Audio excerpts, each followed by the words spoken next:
ভাই রে ভাই, এরা আসলেই কুফা। এদের একজনকে সিনেমায় নেওয়া মানেই সিনেমা সুপার ফ্লপ।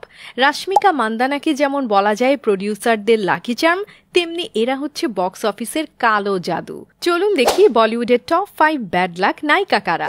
এই লিস্টের প্রথমেই আছে দিশা পাটানি। 32 বছর বয়সী দিশার শুরুটা হয়েছিল তেলেগু ফিল্ম লোফার দিয়ে, তবে এই সিনেমা তখন 32 জনও দেখেনি।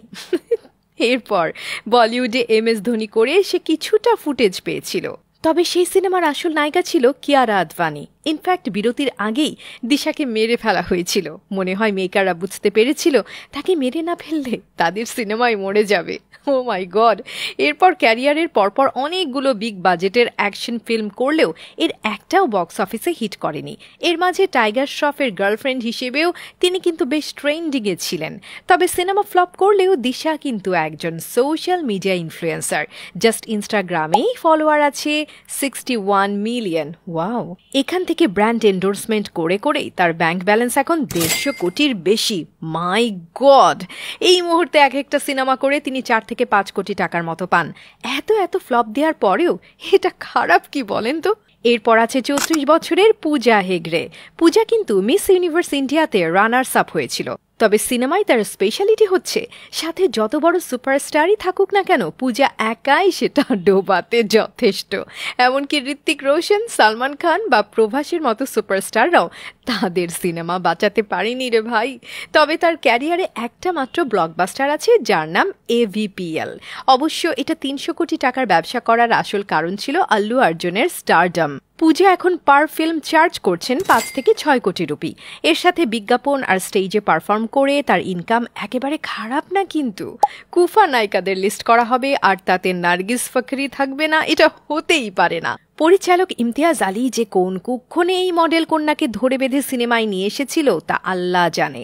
তার ডেবিউ ফিল্ম রকস্টার অবশ্য হিট হয়েছিল, কিন্তু তিনি ওই সিনেমায় না থাকলে সেটা সুপার হিট হতো শিওরলি।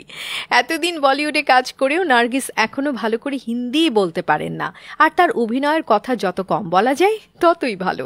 তিনি স্ক্রিনে কমেডি করলে দর্শকরা রেগে যায়, আর রাগের সিন করলে দর্শকরা হেসে ফেলে। দেখে বোঝা না গেলেও নার্গিস এর বয়স কিন্তু এখন 45। তবে এখনও তিনি নিজেকে যেভাবে মেনটেন করছেন তাতে সামনে তাকে হাউসফুল 5-এ নায়িকার রোলেই দেখা যাবে। Oh no! এদিকে জারিন খানের শুরুটা হয়েছিল স্বপ্নের মতো।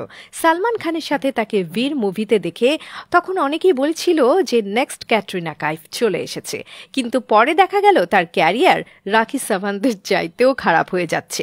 একটা সময় তিনি আবার লো বাজেট পাঞ্জাবি সিনেমা করা শুরু করেন, কিন্তু ব্যাড লাক খারাপ হলে যা হয় আর কি, ওই লোকাল ফিল্মগুলো পর্যন্ত ফ্লপ করে গেছে। আর কোনো উপায় না দেখে জারিনকে বি গ্রেডের অশ্লীল সিনেমা পর্যন্ত করতে হয়েছে। কিন্তু সেই ওয়াজা তুম হো বা হেট স্টোরি 3ও ফ্লপ। জারিনের বয়স এখন এমনিতেও 37 হয়ে গেছে, তাই নায়িকা হিসেবে তার সামনে এখন হিট বা ফ্লপ কোনো ক্যারিয়ার নেই। সামনে হয়তো তাকে শুধু বিগ বসে এসে ঝগড়া করতেই দেখা যাবে। সব শেষে আছে তারা Sutaria. Student of the year 2 দিয়ে ডেবিউ করা এই সুন্দরীকে নিয়ে বেশ ভালোই প্রত্যাশা ছিল। মনে হচ্ছিল তিনি অনন্যা পান্ডেকে ছাড়িয়ে বহুদূর চলে যাবে। তার উপর তার বাবা আবার কোটিপতি ব্যবসায়ী। কিন্তু হিরোপান্তি 2 আর এক ভিলেন রিটার্নস দেখে বোঝা গেছে ইনাকে দিয়ে শুধু ক্যাটওয়াক আর ইনস্টাগ্রাম রিলসই হবে।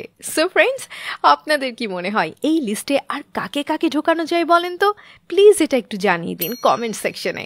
সো কথা হবে নেক্সট ভিডিওতে। বাই।